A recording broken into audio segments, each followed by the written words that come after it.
Well, this is the WILPF San Jose third Friday meeting. Welcome to everyone. This is our look at WILPF. And to start that off, let's start off with how about, since all of us are going to have a speaking role today, let's start off with, hang on, I got to make sure I got the right. Are we going to have the grannies sing? We're going to have the grannies sing. Yes, we are going to have the grannies sing. And so we picked, the grannies are a project of San Jose WILPF. And here are the songs. Now, grannies are a project of WILPF San Jose. So this is how we're reporting about the grannies. And the way we do this, everybody mute yourself, except the one who's singing. And the one who's singing is one of our raging granny unleaders. Hey, Rowan, you're on. We're the raging grannies, and it's turning our hair gray to think that men in suits are taking all our rights away. We fought this fight before, and now we fight again today. Not one step back, no way. They want to take us back in time when bigots ruled the land, when women, blacks, and poor folks from the voting booths were banned. But this is our democracy, and this is our demand. Not one step back, no way. No more residents arrested. For 50 years now we've protested to realize the dream and gain democracy for all. Not one step back, no way. Do they think we don't know just what the scheming laws have done? How redistricting is how they got the votes they say they won. Now they're passing voting laws that make it hard for everyone. Not one step back, no way. We voted all our lives. There's not a struggle we have missed, but they want to just ignore us and pretend we don't exist. Once again, our rights are threatened and we're seriously pissed. Not one step back, no way. No more residents arrested. For 50 years now we've protested to gain a true democracy with equal rights for all. Not one step back, no way. We got to get together, young and old and black and white, the unemployed and union folks, and work with all our might to realize the dream and keep all our hard-earned rights. Not one step back, no way.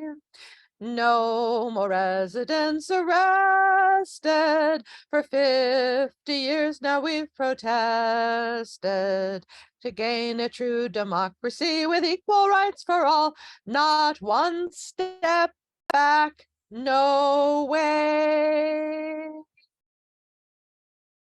All right, here's our next song. This is to bring in the new year. And once again, here's Rowan. Another year has come and gone as we gather here once more to sing for love and justice and a new deal for the poor, for sanctuary cities for immigrants and refugees, and a living wage for everyone that won't bring us to our knees. Full voting rights for everyone, and ranked choice voting too, and a Congress working on our side, and news media that speak the truth. for Medicare for everyone, and a planet pure and clean, with no more nukes and no more war in the year that's yet to be. We sing with those who rise in power, indigenous and black, youth and labor, those imprisoned, as we take this country back. We've marched, we've rallied, gone to jail, and signed petitions too, 'cause we have hopes and we won't stop till all these dreams come true. And now we raise our voices strong, though they might seem weak with age. And though we're young, 1 year older now, we grannies still can rage. We won't give up our hopes and dreams for a world that's safe and free.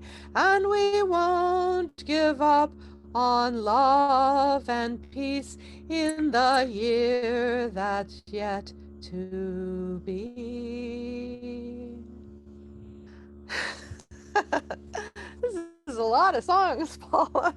It is a lot of songs, but we have to sing this one because this is one written by, yes, the leader Rowan. Okay, Rowan. When we see a problem, we show up. When we see injustice, we show up. When we see someone in pain, we show up with friends and train. When we see injustice, we show up. When we see a neighbor needing help, then it's time to show up for them too. We're all interconnected and your pain hurts me too. When we see injustice, we show up. When it's time to head out to the march, the grannies will always be there too. With our hats and protest songs, you can count that we belong. When we see injustice, we show up. So, in case you didn't get it, this is really the Raging Grannies reporting to you about the Raging Grannies. And we decided to not make it, a spoken report on what we do. This is a singing report. And to finish the singing report, here's Rowan on the last one that we're going to do on our report. Without the right to protest, where would we be? There'd be no votes for women yet, and no democracy. Civil rights not on the books, the poor would have no schools. Small tots still working in the mines, while rich folks set the rules. Now we're going backward, Roe has disappeared. Our bodies don't belong to us, just as we had feared. Good people see what's going on, find power in the word.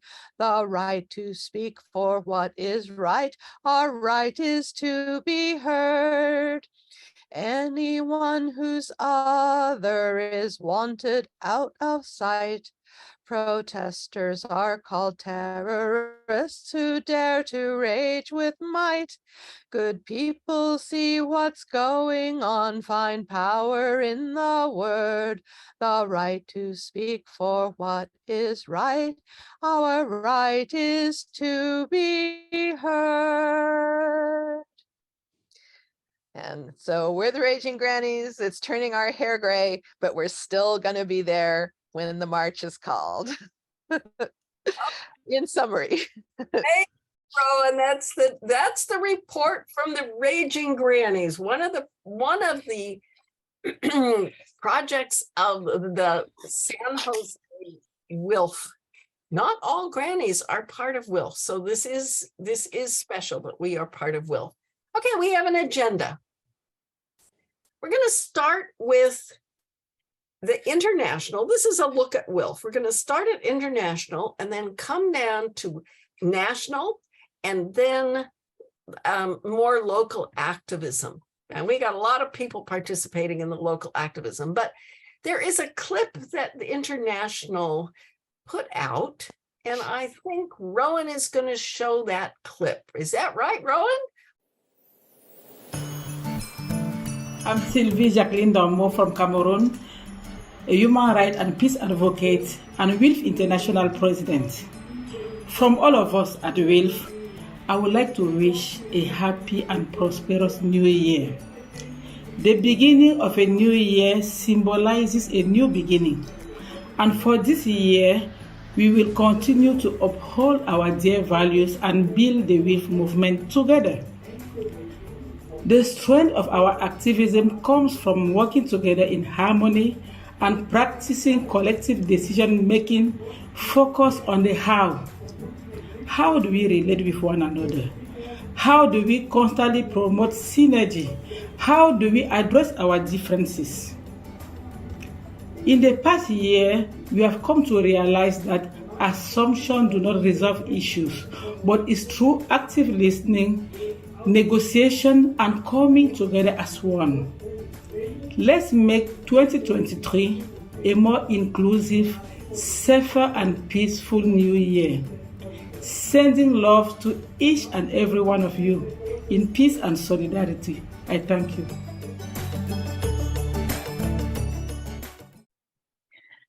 That was great. Great way to start. And then, yes, that was wonderful. Then we're moving to national WILPF. All right, the person who's engaged in a lot of national WILPF things is Joan Goddard. So Joan, what you got going? Okay. Well, I don't know how many of you have recently looked at the that US WILPF US website, but that's what we're going to do tonight, except that I'm not prepared to. There we go.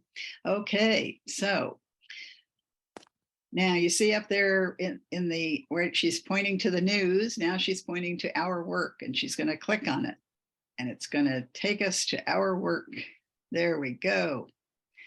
And over on the right, whoops, I don't know what we're, okay, to the right of the photo, there's a list. Yeah, people can probably see most of these things without pointing at them, but anyway, whatever. And then what's real fun is that when you get to the actual text that's down below the photo, it doesn't start with Earth Democracy Committee. It starts with the Middle East Committee. So isn't that fun? So let's go down. Paula, if you want to keep moving us down through there. Okay, so whoops, too fast. Okay, there we go. Okay, so the one of the things that's true is that in that list that we saw in the upper right corner, and also on this page, there is not the additional fairly new issue committee. And so I will tell you about it first. How's that for fairness? The new issue committee is called Domestic Partners of War. And it's basically about domestic violence with a lot of more general concepts in addition to individual people's struggles. That's a fairly new one, and you can ask me for contact information for that issue committee by writing to me at joan@rujo.org or clicking on the message that you got about this meeting tonight and answering it. The organizer is Dee Murphy, who's in her 50s and lives in Minnesota. She's not part of a branch, and she's been real active in some other organizations as well, and is fairly new to WILPF, but she's been in WILPF for a couple years now. So Dee Murphy is her name, and I'll be glad to get you or others you know who would be interested, because part of what we're doing tonight is we're talking about things that those of us who are on this call are probably interested in, and some of which we might be able to think about working with, but we also will have a recording that we can share with other people, and you can definitely share your notes from what we talk about tonight with other people. So let's go down a little ways and see what the first one is that's actually on the page, and it's the Middle East Peace and Justice Action Issue Committee. And that's a pretty obvious thing. There is a lot of title, that is, name of the issue committee.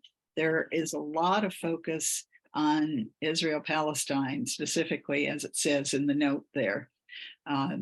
But it also includes people who are working on the problem, the horrible difficulties in Yemen and various other places around the Middle East. And one of the members of the group is from Lebanon, and she had lived for a while in Massachusetts, and now she's back in Lebanon, which is in really bad shape. So you learn a lot that you don't see in the mass media when you become a member of the, or even just attend the meetings sometimes. So let's see, let's click on read more. And you'll see that for this one, there is a way to get in touch with the committee and say where. Okay, so right underneath the map, it says to get further information. Isn't that helpful? That's not going to be true with every one of these issue committees, but it does have the contact information there so that you can get to be on the list to get the information about it. You don't have to attend meetings all the time. And there you can also see the map of the areas that are included in the focus for the committee. And it doesn't give, that map does not give a really good idea of the focus being on Israel and Palestine. But there it is, first thing in the list. So we won't spend this much time on each of the committees because we have, quote, only 15 minutes to do this. But right now we're going to go to the newest, Advancing Human Rights, next to the newest issue committee. And this committee had been in existence for a long time. Then it was quiet for a year or so around the time of the elections and all the hubbub and everything. But we did finally get it started again in the summer of 2021. And what we did was to set up some subcommittees. And the subcommittees have, in many cases, overlapping memberships. So they don't have just one meeting. We do not have just one meeting for this issue committee. What we have is meetings of each of these subcommittees. And the racial justice one is currently inactive because the African-American leaders of that group felt that the concerns that many people had in that issue committee, in that subcommittee, were being covered by others of these subcommittees, including the border and migration justice, as well as mass incarceration, which is a major problem for Black people, and also the United Nations International Decade for People of African Descent / reparations. And we'll talk about reparations later on when we talk about what's happening in California and our county. So that is the second one in the list. The third one is Women, Money, and Democracy. And that is led by a woman who's been active in WILPF for a long time. And as we go down a little bit, you'll see the way to, here we go, how we work, and it tells about when they meet, and also has the contact information for the current chair and her email address. So you can read through that when you get a chance to take your time with the website and look through it, because there's a lot on this website.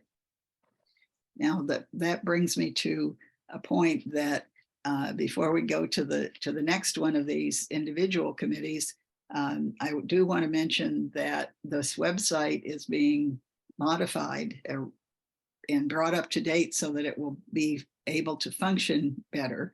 And so the information that's there now, much of it will be on the new website, but it is a good idea.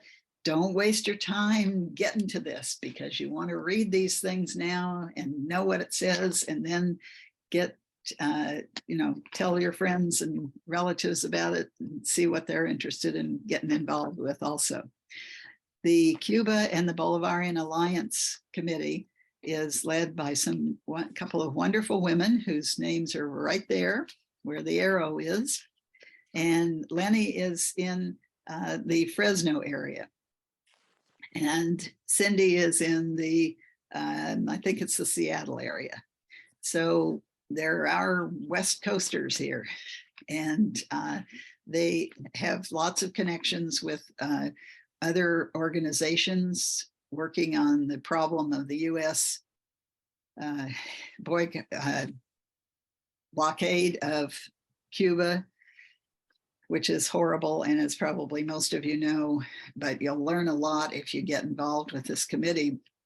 For instance, if you didn't already know, the UN votes essentially every year that the blockade should be ended, and only like the US and maybe one other country will vote against that, and a few other countries don't vote, but overwhelmingly, obviously, this blockade needs to be stopped. And it's amazing how much Cuban people do, considering there's this blockade that cuts them off from so many things that are needed by people in any country.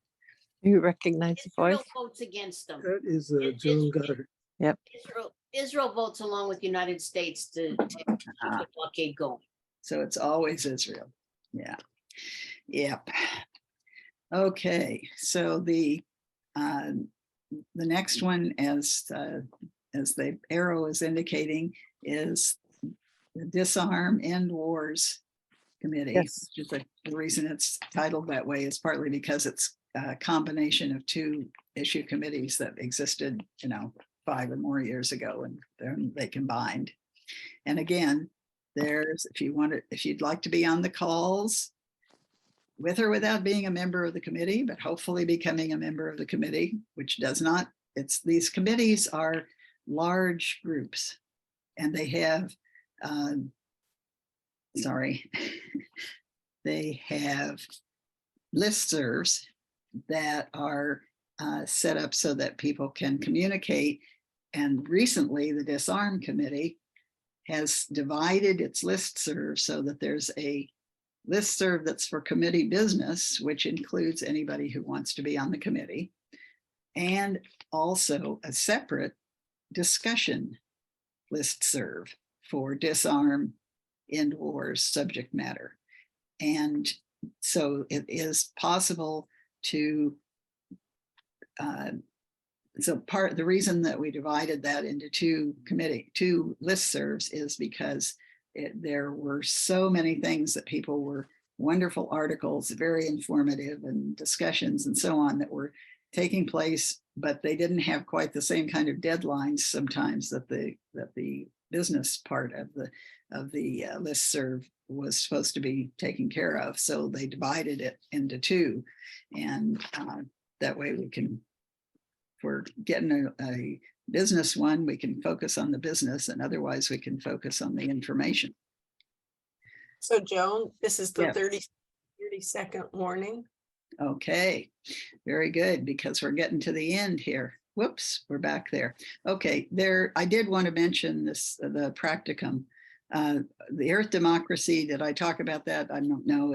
It's because it's in the beginning of the list one place and later somewhere else, and it doesn't have the information about how to contact people, but you can contact me about that. And this practicum is actually not an issue committee. It's under our work. It doesn't say these are all issue committees. The United Nations has a commission on the status of women, and they meet once a year.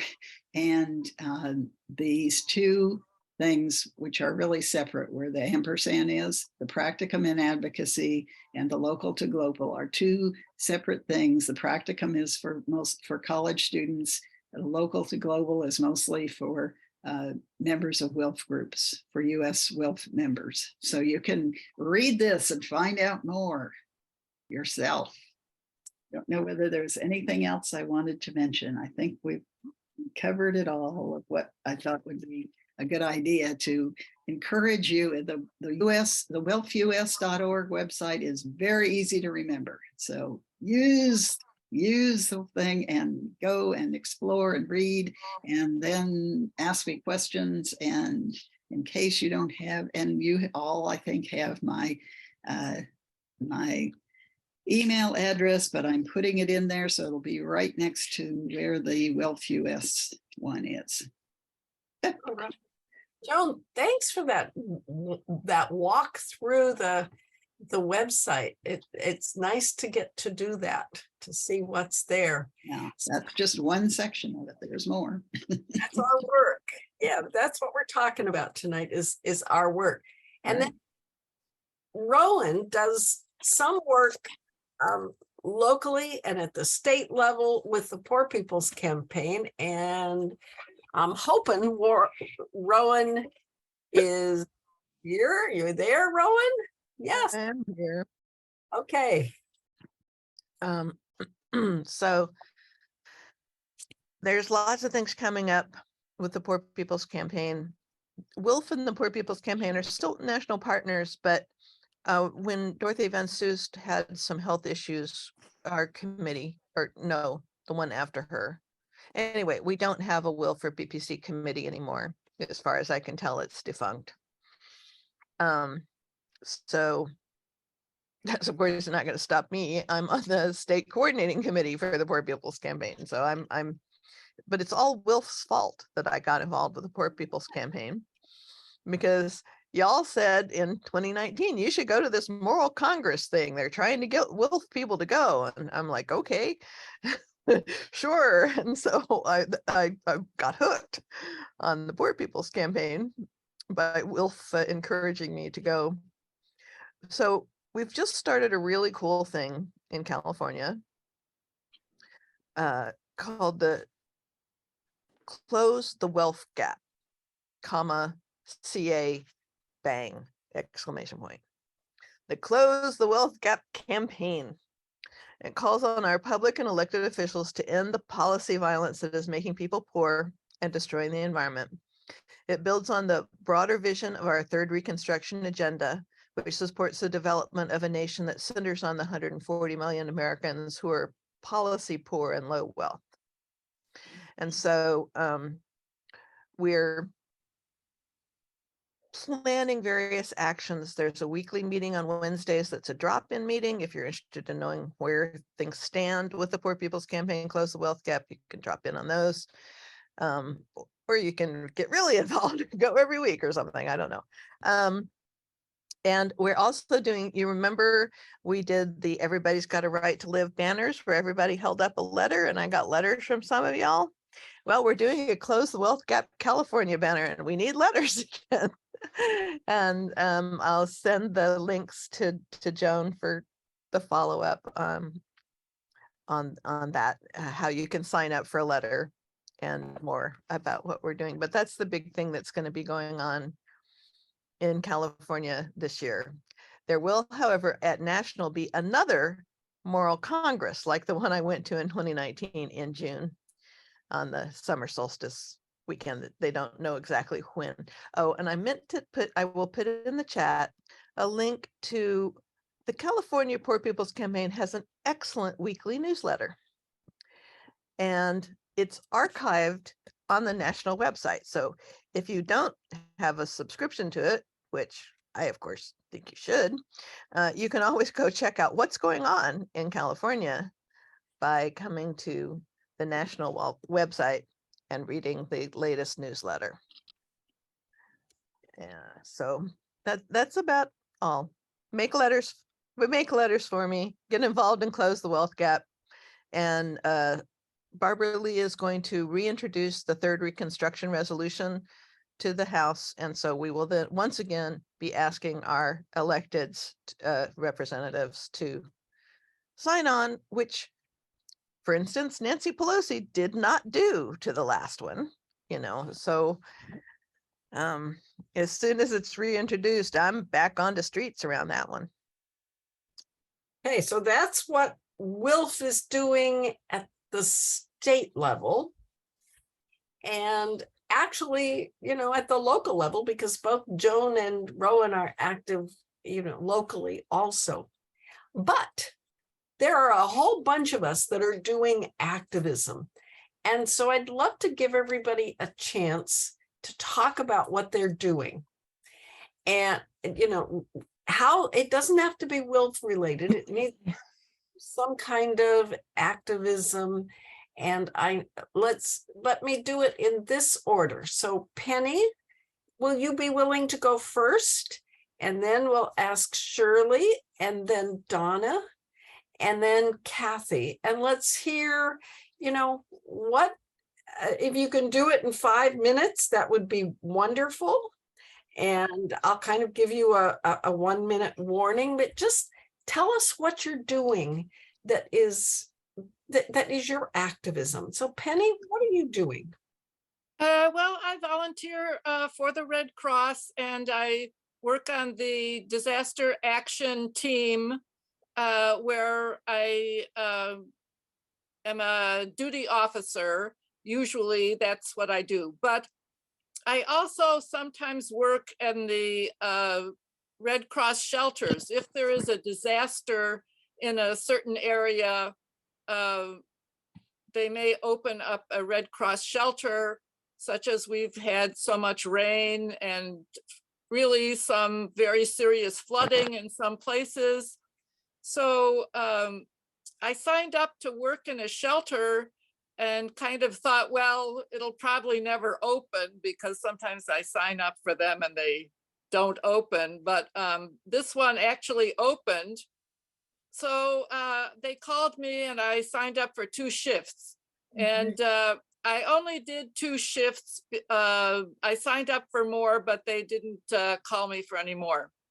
So in the when I go to the shelter from 7:30 to 3:30 in the morning, when you go into the shelter, the first thing is that you see a desk, and they are asking people to sign in who work there, who are volunteers or staff. Then you go in to another table, and there you register to be in the shelter. And it's a very short registration, just asking people's names and do they have any immediate needs? If they have some kind of problem that they've been displaced. This shelter was a joint effort of the city of San Jose and the Red Cross, and it was kind of aimed at trying to focus on homeless people, and because many of them live down near the creeks, and to get them out of the creek in case the creeks rise, which they did. And so we did, I think we did get quite a few homeless people, although we don't ask them in the registration process whether they are homeless. They just come in and register. And you don't have to be homeless to register for the Red Cross shelter. Anyone who's affected by the disaster can come into the shelter. And we also had a lot of mobility impaired people, so we had to send out for more wheelchairs. In the shelter, you get a comfort kit and a blanket, and then there is overnight accommodation in a dormitory sort of place with Red Cross cots, which are not very comfortable, but better than staying out in the rain. And we offer 3 meals a day with snacks, some access to nursing assistance, and help with medications. This shelter also had a place for pets. If you want to bring your pet in, we find that people don't want to go to a shelter because they want to stay with their pet and they don't want to leave the pet behind. So sometimes we open up a place for pets. And a veterinarian came to visit the pets, and people have to keep an eye on their pets and keep them under control. They're in a separate room with crates. I'm not speaking officially for the Red Cross. I'm just a member, and I'm just talking about what happened to me.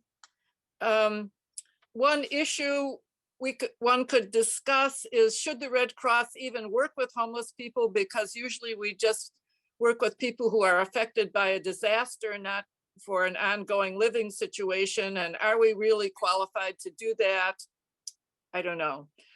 Also, I just got a notice today that there are open shifts for the evening shift, which is from 11 p.m. to 7:30 a.m. If anybody wants to sign up and work on the evening shift, we've got room. So, and that's about all I have right now. Thank you, Penny. I really appreciate the in-depth look at what you are doing, and it's really very valuable. And you raised some interesting questions, so thank you. Okay, Shirley, what kind of activism are you engaged in?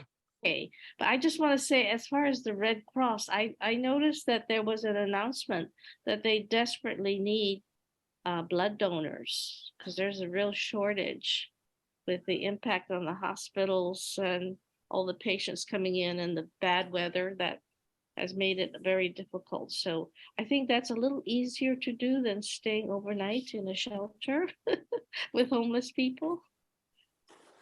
I don't think I'm ready for that. In any case, I thought I had 3 minutes, but if I have 5, that's okay. So I used to be very active with the UNA, Silicon Valley United Nations Association, but they returned my membership check. I think it's $50 a year for members.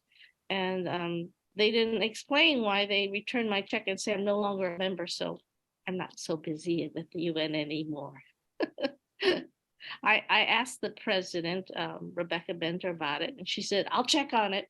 Well, that was over a year ago, so I'll just cool it. There's enough in life to do. So I've been actually very busy with church activities. I belong to the Church Women United of the San Francisco unit, and our president is 93 years old and started Zoom meetings after COVID hit. So I have to give her a lot of credit. And the secretary treasurer is 90. So speaking of church work where we need young people, I think that's one place that really could use younger people. But what we've been doing in the unit is we meet monthly. It used to be in person, so it changed to Zoom. Nevertheless, we still do service projects, and in February of last year, we started a fundraising drive to provide clothing for the children at the border who are part of the immigrant community who have been separated from their families. And many of them, it's really a very sad situation there. You know how So- I get to find out. So we raised, it's just a little group though, church ladies. Many of them are African American, so I like that part. In any case, we raised $350 and then the person who first asked us to do this, Nikki Tresvina, who's Mexican American, went to the national meeting of the northern region of California, Nevada, and she said, you know, we did this project to provide funds for the children on the border, and this would be a wonderful project for the other units too. What a clever lady she is. So at the end of the year, another member, Andre Glace, who I've known for years, she's an artist like me, and she teaches art in San Francisco. She wanted to raise funds or provide actually socks and basic coats for the families who live in the Tenderloin in San Francisco. The Tenderloin is the toughest neighborhood in the city. That's where all the drug addicts end up. So we managed to get about 3 boxes of socks and clothing, new socks and like new clothing for the women for the it's called the Bay Area Women and Children Center. It's a very small nonprofit, but they do remarkable work. I think it was started by a Catholic nun many years ago. So that's what I'm doing with the church stuff. As far as my church is in San Francisco, I worship by Zoom, and our church is right in the middle of the impact of the storms. It's sort of located on a hillside, so trees started falling, big trees started falling into the lot, and we just found out that one of our retaining walls has given way, and we are facing thousands of dollars in expenses. So why am I so cheerful? The reason is we happen to have a little nest egg. Somebody donated some land many, many years ago that was sold.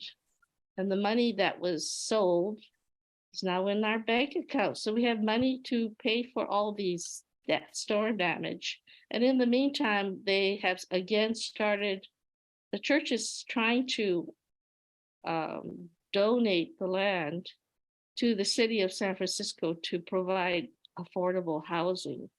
Now, you think that this area is expensive? San Francisco is terrible, and affordable housing is almost beyond reach. So I'm on a committee that's working on,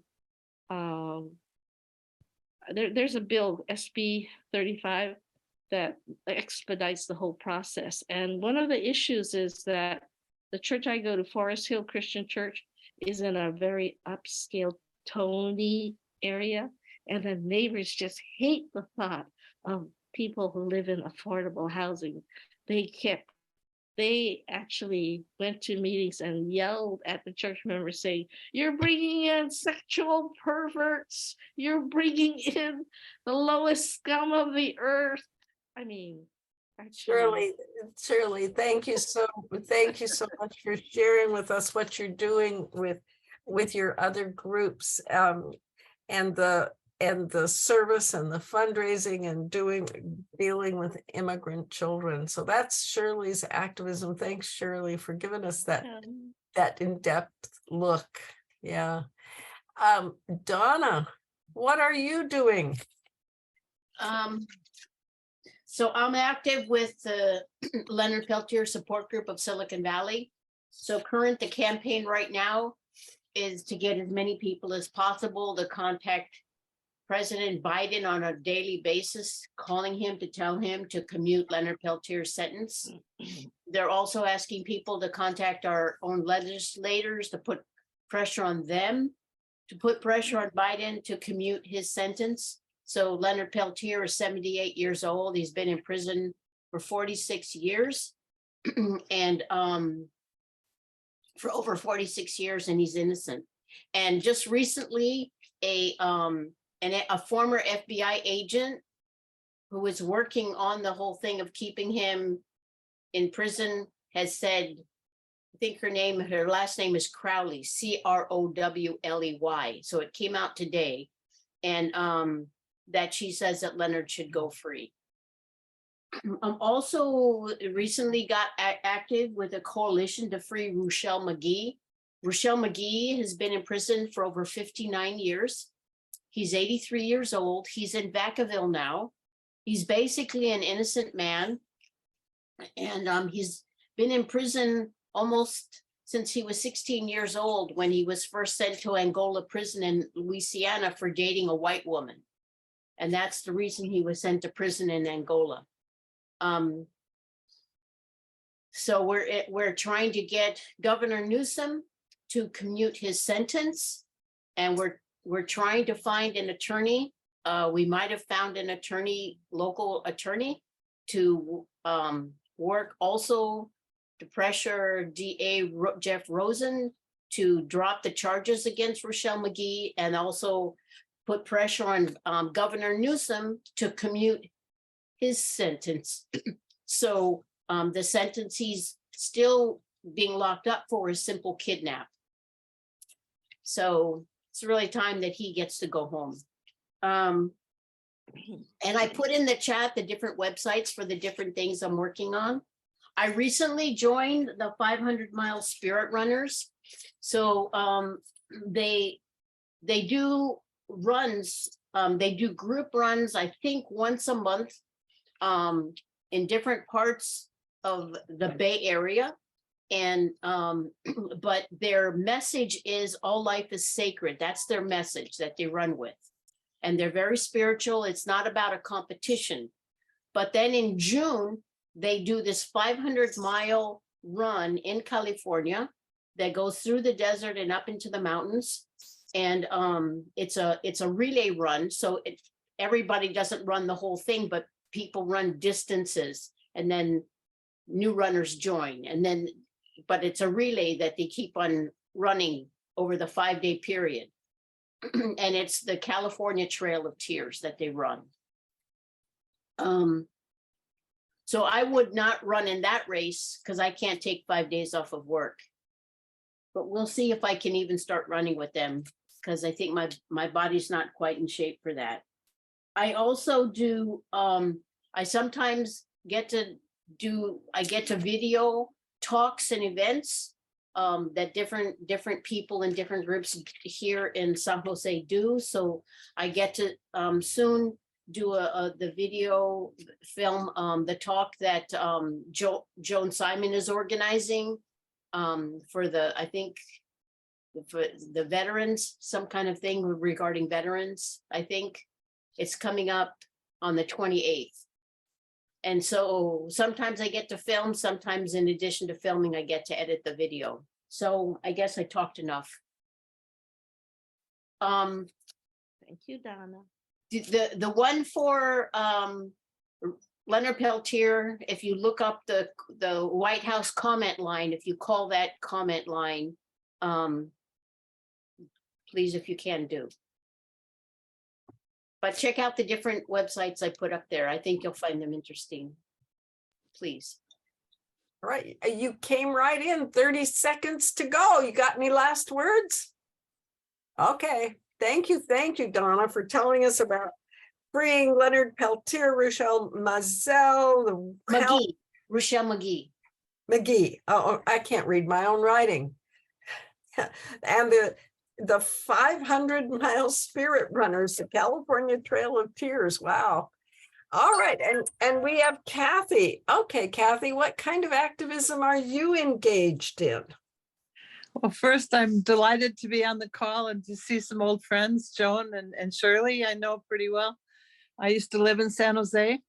I'm in Los Angeles now, and I'm working on a national campaign, which is called the Merchants of Death. And you can find them at that URL, merchantsofdeath.org. on that website, you can find everything that I'm going to say next, just about. This campaign was started by Peace Action in Philadelphia and by Kathy Kelly and others who think that maybe it's a time for us to hold the weapons manufacturers to account for the death that they're unloading on other countries through the weapons that they produce and our taxpayers pay for, our taxes pay for.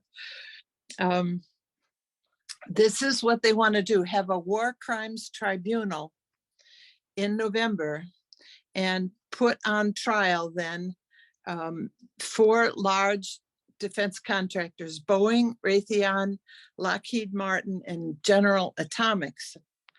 Now, they've already issued subpoenas in November to Boeing, Raytheon, to all 4 of those, demanding testimony, demanding documentary evidence that they might have of the damages that they're doing. And they're being charged in the subpoena with among other things, bribery and theft. Bribery meaning the lobbying that they do with our representatives, and the money that they pay for their campaigns, with, and theft being our taxes. So the merchantsofdeath.org is where you find out all this. Because the subpoenas have been issued and take 90 days for the evidence to be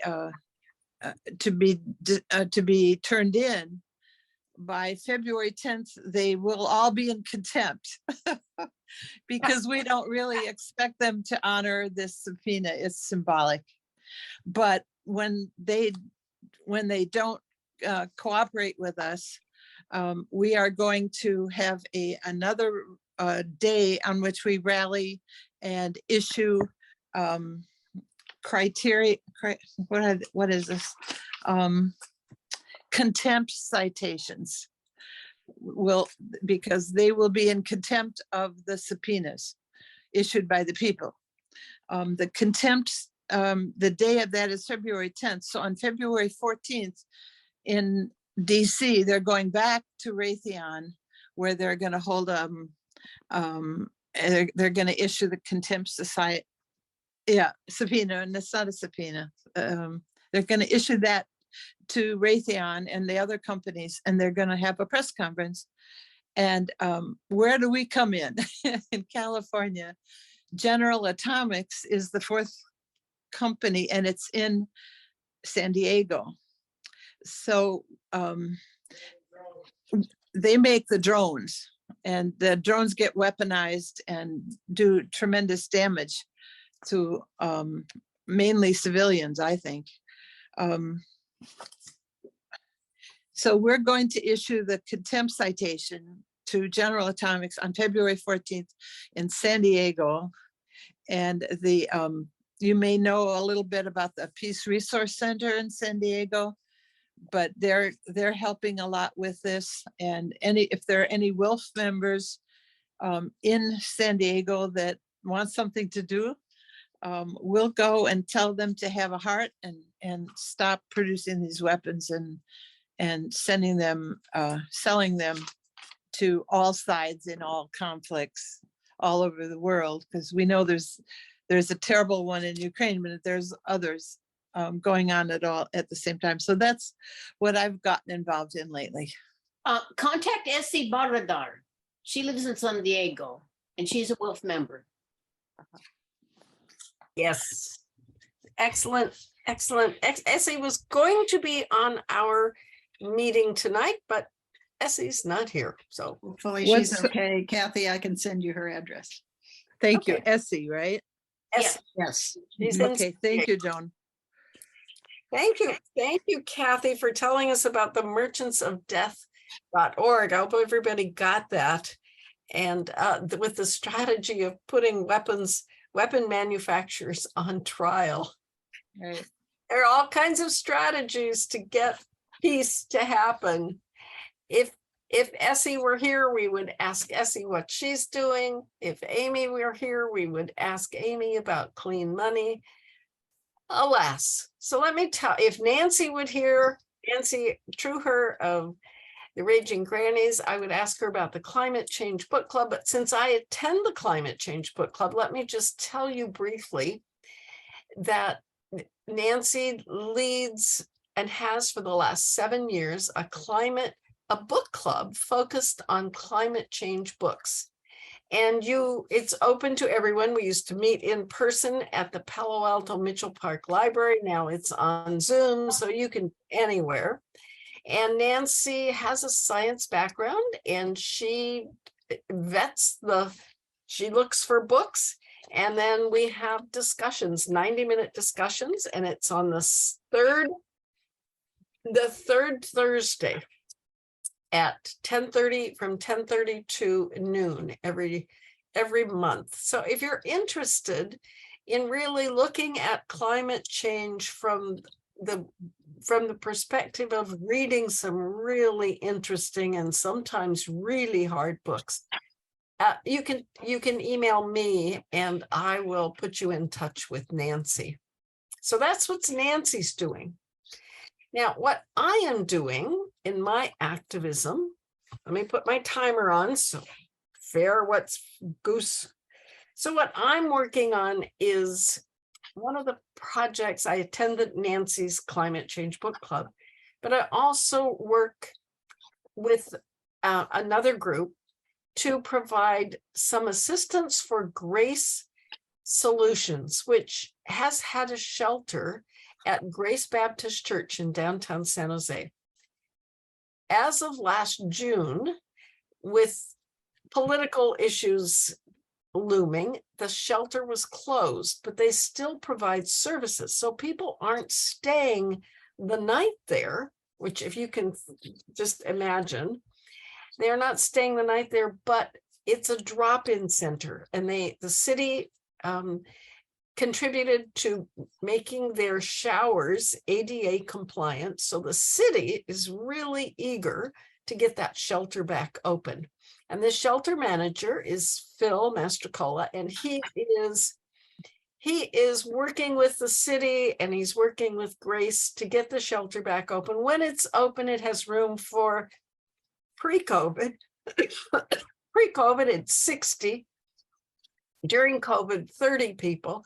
Who knows what it will be when they open, again. And I think they're in the process of getting ready. But since people drop in, the group I'm with makes once a month, we make 48 sack lunches, peanut butter and jelly sandwiches, bananas, oranges, all kinds of shelf-stable snacks, juice, water, and then whatever else Phil asks for, like razors, individually wrapped razors for people who are coming to use the showers. They need all these kinds of supplies. And he asked for tarps obviously at the end of December, he asked for tarps. So we helped do that. So we are just kind of supporting that activity. And that's the activism that I am most involved with. Okay, so that's what we're doing. No, any WILFers? We have one of our WILFers moved this last year. That would be Lois. And Lois is in what, Iowa? No. She's in Ohio, I think. Ohio. Okay, she's in Ohio. And so there, Lois is gone. So do you know of anybody else who's in WILF who's doing some work? Let's mention Barbie, because Barbie Ulmer is a lifelong WILFer. And when she is able, she is at the Friday night Peace Vigil in front of the MLK Library in downtown San Jose. Well, that would be tonight, so she's not here. And that vigil has been going on, I don't know, does anybody know how long? A long time. A long time. And it's still going. I think since 2001. Oh my goodness. 22 years. Wow. Thanks, Donna. Do you know of anybody else who's doing anything? We're going to wrap up here pretty soon. Anybody else? Well, look at that's the WILPF activism. So now you know if you want to get more involved with the Red Cross, you know that Penny's the one to talk to. If you want to get more involved with what National is doing, you know, Joan gave us the access. Go to the website. And so we all have these different things that we can do. Anything else? Okay, well, one of the things we had this meeting for was to think about what do we want to focus on in WILPF San Jose this year? Is there anything we want to say, okay, as a group, this is kind of where we want to go? Does anybody come out of this thinking, oh yeah, I want to do more of that. I would support that. Is there anybody? Yeah, Donna? Yeah, I forgot there's one more thing that I'm active with, and I apologize. I'm also active with Protect Horastock. And WILPF, I think, supported the really big rally that happened in downtown in San Jose at not the Civic Center, but where the Board of Supervisors, the heading street there. So I would like for WILPF to kind of keep an eye on what's going on. The public comment ended, however, letters can still be submitted. So for people who don't know, Horastock is the very sacred land of the Amamutsun tribal band, is located just outside of Gilroy in the area where Santa Clara, San Benito, and Santa Cruz counties meet. And they're trying to build a sand and gravel open pit mine on this very sacred land. The sand and gravel pit would operate for, I think, 15 years, employ maybe 30 people, or maybe I have it backwards. There's no need to do this. And so please keep your eyes open about that. We're expecting it's going to take many months, if not a year, for the Planning Commission to advise the Santa Clara County Board of Supervisors about what to do about this. Let's remember that money speaks very loudly in this county. So even though thousands and thousands of people wrote public comments against the open pit mine, it still could happen. So anyway, just protecthorastock.org, and I will put that in the chat, although I don't know how people can save it. I mean, can get to it, because there's no way to save the chat. Oh, yes, there is. Yeah, There- on mine, I got the 3 dots at the bottom, but sometimes the 3 dots or whatever are at the top. They've changed the position of the 3 dots. And different systems or computers have it in different places, apparently. So my request to everybody in WILPF is to, keep their eyes open for issues regarding indigenous issues, because the war against the indigenous people is not over. The constant stealing of sacred land and desecration of their land is ongoing, and not, of course, not just here in the United States, but everywhere in the world. And indigenous people have been rising up and standing up and speaking out, and we all need to join them in solidarity. Also, of course, political prisoners, keep your eyes open for supporting their freedom, because the great majority of political prisoners are innocent.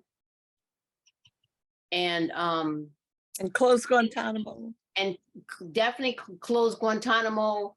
Of course, the nuclear plant that Governor Newsom let keep operational, that I'm forgetting the name of, that's near San Luis Obispo, that needs to close. I mean, there's so many issues. Of course, police terror.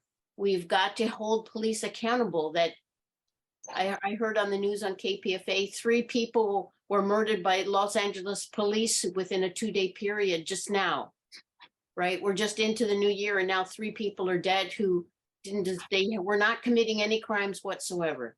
They were not committing a crime and they're dead. And of Okay. course, So there's a lot to be aware of. I think I'm hearing just be aware. There are ways to get involved, and it sounds like Donna is a good resource for getting involved in some of these things. So I want to just, Donna, you're reminding me that we need to make a land acknowledgement. Would you like to do that for most of us who are in the Santa Clara Valley? so here in Silicon Valley, we're on Muwekma Ohlone unceded territory.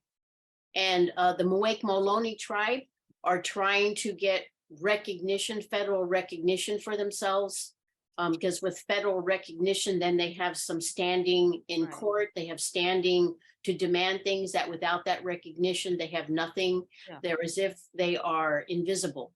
Yeah, And they're- I they're find it not abhorrent included. that original people are not even acknowledged by the occupier of the land. Such a tragedy. The same with the Amamutsun tribal band, that they are not a recognized, federally recognized tribe. They're not. Thank you, Donna. And I saw Joan, I saw your hand, and then I saw Shirley's hand. Joan, you wanted to say something? Just so many of these things. It's wonderful that individuals among us are involved already. If we know of someone who would be a good speaker, along with ourselves, perhaps, whatever, to give a talk at one of our monthly meetings, please let Paula know, or me, or Rowan. And Shirley, you wanted to say something? So actually, I did a program on the Amamutsun tribe and the issue of the Juristat quarry being used for commercial purposes. That is sacred land. So I think what most people don't know is that that tribe is not federally recognized, so they can't get any of the benefits that would normally accrue. But even worse, in our Constitution, the Declaration of Independence, are the wording that says that the Indians are merciless savages. It's still in our Constitution. Ooh.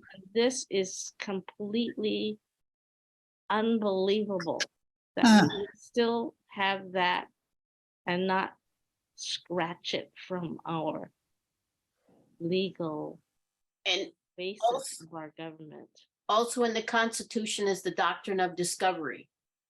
No, the Constitution is not, that is a, that Yeah, was it's in there. It's in there. It's in there. Well, 'Cause it that- doesn't say that before specifically.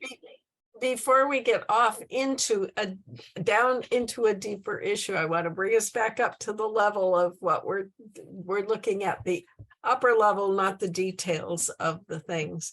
And so maybe there is something we need to take a deeper look at, but that isn't right now.